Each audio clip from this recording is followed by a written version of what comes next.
À tout seigneur, tout honneur, c'est le moment d'y aller, de commencer. Veuillez les accueillir comme il se doit.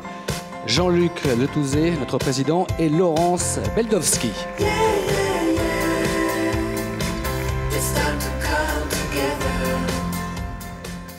Bonsoir à toutes et bonsoir à tous. Bonsoir, c'est un très grand plaisir pour nous de vous retrouver pour cette 28e édition des Grands Prix Communication et Entreprise. Année après année, vous nous connaissez, vous nous suivez. Nos Grands Prix constituent l'un des rendez-vous majeurs de la communication en France. The place to be, si vous me permettez l'expression, pour suivre les innovations, les tendances, les bonnes pratiques de la communication. Mais les Grands Prix, ce sont surtout un bon moment à passer tous ensemble, un moment de se retrouver et un moment de faire le point de ce qui s'est passé cette année. Exactement. Et pour démarrer, Laurence, je te laisse peut-être présenter un peu le bilan de cette très belle année 2014. Oui, Jean-Luc, parce que nous avons eu une année 2014 palpitante et nous continuons sur cet élan qui, grâce à vous tous, pousse chaque année encore plus notre organisation. C'est vrai que 2014 a apporté son lot de succès, mais aussi de grands projets. Tout d'abord, la montée en puissance de nos réseaux sociaux, et de nos communautés. La création Starting.com, dédiée aux étudiants et aux jeunes professionnels. La création aussi d'une communauté des sociétés d'études qui se lance sur un grand projet concernant l'écoute, sujet important en communication. Notre réseau des directeurs et des directrices de la communication, ils sont plus de 300 aujourd'hui, c'est un vrai succès pour nous. Et enfin, le réseau Toutes Femmes, Toutes Communicantes, cher à mon cœur, comme vous le savez déjà. Voilà. Et qui vient de rédiger sa propre charte d'engagement et de conviction. De belles réussites également du côté de nos publications, vous les recevez, donc vous savez de quoi je vous parle, et surtout cette capacité que nous avons tous ensemble à produire des contenus à forte valeur ajoutée. Nous les devons à nos 28 comités. 28 comités de travail. Je pense que vous mesurez le poids de la force que nous avons avec tous ces gens qui viennent pour communication et entreprise. Et notre particularité, c'est que cette expertise est unifiée et qu'elle représente tous nos adhérents, qu'ils soient en entreprise, en agence ou indépendants. À propos des indépendants, d'ailleurs, vous avez dû remarquer la petite opération hautement sympathique grâce à la distribution des badges J'aime mon indépendant pour réaffirmer ce soir leur valeur ajoutée dans nos métiers. Parmi tous ces travaux délivrés cette année, je peux vous en citer quelques-uns. L'étude très complète sur l'organisation des directions de la communication, celle menée en partenariat avec Mediaprism, que vous avez vu en introduction de la soirée. C'est la première étude sur la perception de notre métier par les Français. Et aussi la nouvelle plaquette de l'association qui vous a été offerte, que vous avez découvert sur vos sièges en arrivant. Elle porte haut et fort notre ambition. Et tant d'autres choses. Alors je ne vais pas vous raconter nos 70 événements, je vais juste vous parler de ce mois de l'optimisme qu'on a lancé en mai, qui a eu un vrai succès pour le Happy May. L'Académie scientifique, qui est quand même le seul espace en France qui rassemble des chercheurs et des praticiens. Elle a confirmé son succès cette année avec la thématique de la communication de crise. Et bien sûr, nos fabuleux Grands Prix, l'affluence de ce soir, il ne faut pas que je vous regarde tous parce que c'est assez impressionnant quand on est là, l'affluence de ce soir en est la preuve.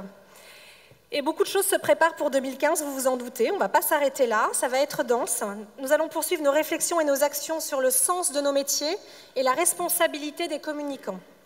La responsabilité, c'est la nécessité pour les communicants d'être toujours plus à l'écoute de la société, de coopérer davantage avec elle et de mieux répondre à ses besoins. Et c'est tout le sens de la démarche initiée pour Communication et Société, pilotée par notre comité Communication Responsable, une démarche de concertation auprès de nombreuses parties prenantes qui trouvera sa première manifestation l'an prochain. Vous en entendrez parler. Aussi, la grande réflexion sur la plateforme de marque. Elle vous sera délivrée à partir du mois de février, en plusieurs temps, et elle devrait pousser l'expertise des communicants et parler d'une seule voix sur un thème hautement stratégique pour les organisations. Enfin, et parce que la convivialité est une valeur essentielle chez nous, si vous êtes là ce soir, je pense que vous le savez, nous mettrons tout en œuvre pour organiser cette année sans faille notre fameux tournoi de pétanque qui a été annulé 2 fois à cause de la pluie, on l'a bien regretté. Mais je crois que Jean-Luc, la convivialité, c'est quelque chose qui est très important pour toi également. Exactement, c'est bien entendu une valeur essentielle. Merci Laurence pour ce très beau bilan 2014. La convivialité, je crois qu'elle nous sert aussi à surmonter les difficultés de la période actuelle. Cette période, vous la connaissez, vous la vivez dans votre quotidien. Elle n'est pas toujours rose, et si je devais essayer de la résumer en une phrase, j'exprimerais le fait que comment faire aujourd'hui toujours plus et toujours mieux avec toujours moins.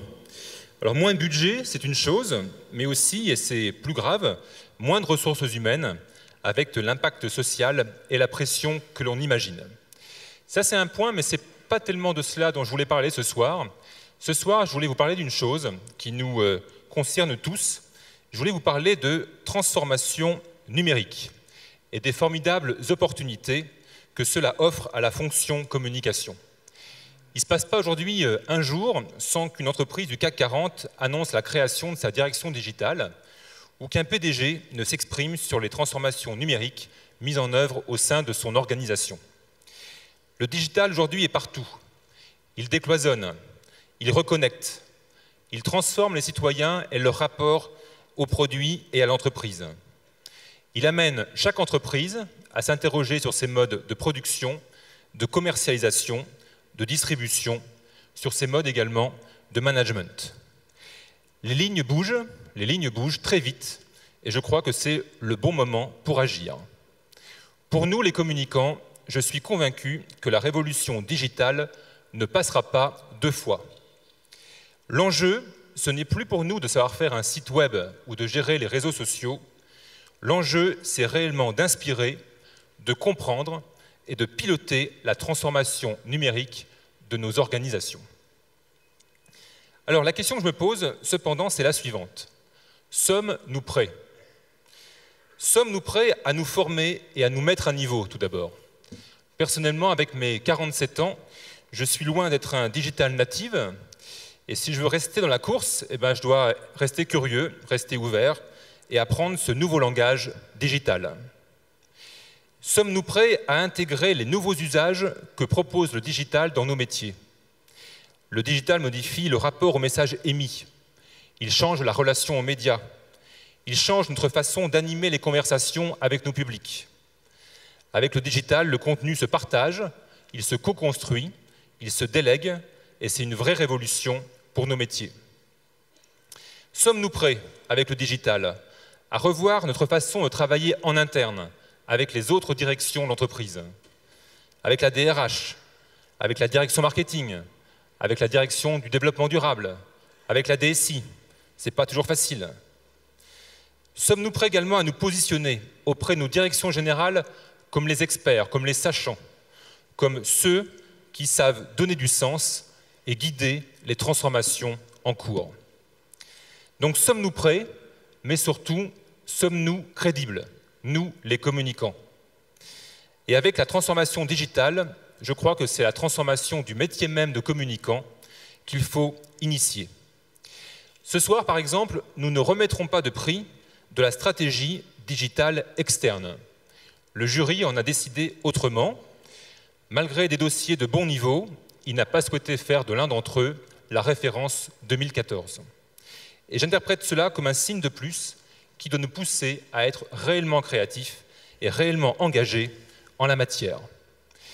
Donc vous l'aurez compris en nous écoutant, nous avons souhaité chez Communication et Entreprise faire de la transformation digitale notre grande cause pour 2015.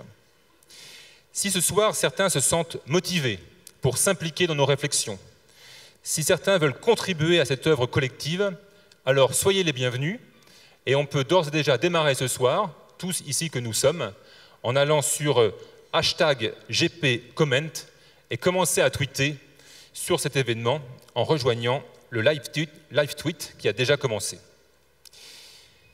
Je voudrais pour terminer parler un petit peu de notre ambition chez Communication et Entreprise. Nous connaissons un développement extrêmement important, Laurence en a rappelé les principales étapes de cette année 2014, et nous avons redessiné cet été, avec l'ensemble du conseil d'administration, notre ambition 2020. Notre ambition, elle est toute simple, elle est de devenir la première force représentative de tous les métiers de la communication. Au-delà du digital, qui en constitue bien évidemment l'un des axes stratégiques majeurs, nous souhaitons également quitter notre posture franco-française pour adresser désormais les enjeux d'une communication internationale. Et à ce sujet, j'aimerais saluer ce soir les 40 dirigeants d'agences de communication du réseau international AMIN, Advertising and Marketing Independent Network, qui est orchestré en France par l'agence Maquia. Et ils nous font le plaisir et l'honneur ce soir d'être avec nous. Ils viennent des USA, du Brésil, de Belgique, du Nigeria, de 31 pays différents. Et ils sont avec nous, je crois qu'ils sont juste là, voilà. Ils ont leur marinière pour la plupart, donc vous les reconnaîtrez, voilà. Soyez les bienvenus. Soyez les bienvenus. Pour conclure, nous aimerions avoir une pensée pour toutes celles et tous ceux qui sont aujourd'hui en transition de carrière et à la recherche d'un nouvel emploi. Je sais que ce n'est jamais une période facile, c'est une période qui peut être longue, et c'est pour cela que chez Communication et Entreprise, nous mettons en place de nombreuses actions pour vous accompagner et vous aider à avancer plus vite.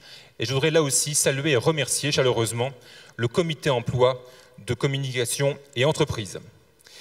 Voilà ce que nous souhaitions vous dire ce soir avec Laurence. Alors pour terminer, Laurence, tu connais certainement la phrase de Hegel qui disait « Rien de grand ne s'est jamais accompli sans passion ». Alors c'est vrai, sans passion, il en faut, et nous en avons. Mais je crois également qu'on pourrait rajouter sans une certaine implication de tous les instants, implication et engagement. Les 28 comités dont je vous parlais tout à l'heure, ça représente aussi 120 adhérents actifs, les pilotes des comités, des communautés, tous ceux qui donnent de leur temps et apportent de leur intelligence.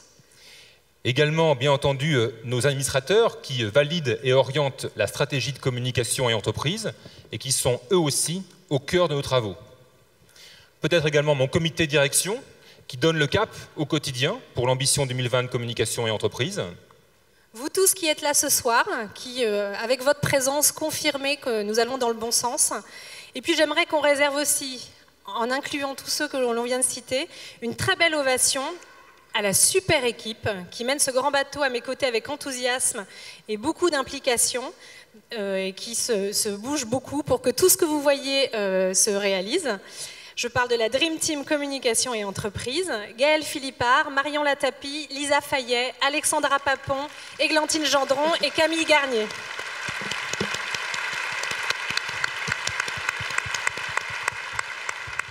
Merci beaucoup pour elle, merci à toi Laurence pour tout ça.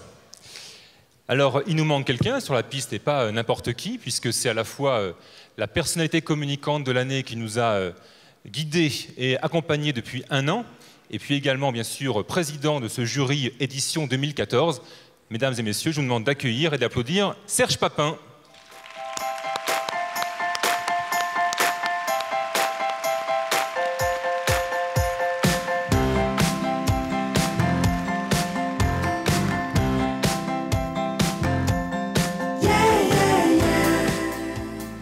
Ça va Serge, tout va bien? Jusqu'à maintenant, oui, tout va bien.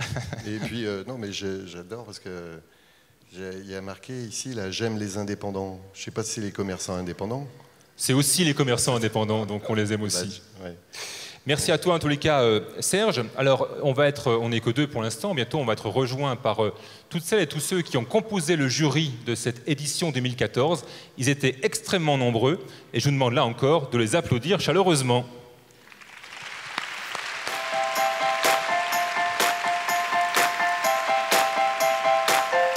Ils arrivent sous vos applaudissements.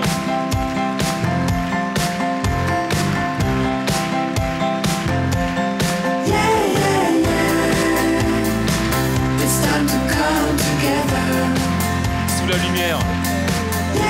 Voilà. Directeur de la communication, patron d'agence, représentant des médias indépendants et j'en oublie. Merci, un grand merci à vous toutes et à vous tous. Et on a pris quelques images pendant cette journée du jury, c'était mi-octobre, il y a quelques semaines. Regardez et écoutons-les.